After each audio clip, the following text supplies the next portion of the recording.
Next valley phase 1 হচ্ছে যেহেতু আমার সব থেকে পুরনো প্রজেক্টের মধ্যে দেখুন বাড়ি বানিয়ে আছে, তার সাথে প্রজেক্টে আমার ইলেকট্রিসিটি চলে এসছে এবং টোটাল প্রজেক্টটা security operated, CCTV camera operated এবং একদম রোডের ধারে প্রত্যেক কাস্টমারের জমি, যে যেরকম জমি নেবে। দেখুন এই রোড আমার 20 ফিট, এই হচ্ছে কাস্টমারের প্রপার্টি।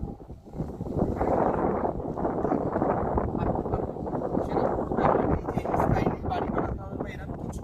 যে যেরকম চাইবে সে সেরকম বাড়ি বানাতে পারে। এছাড়াও প্রজেক্টে দেখুন বিল্ডার্স কাপ 20 ফিট, 16 ফিট এবং পরের ভিডিওতে আমি দেখাচ্ছি যে এখানে অধিকাংশ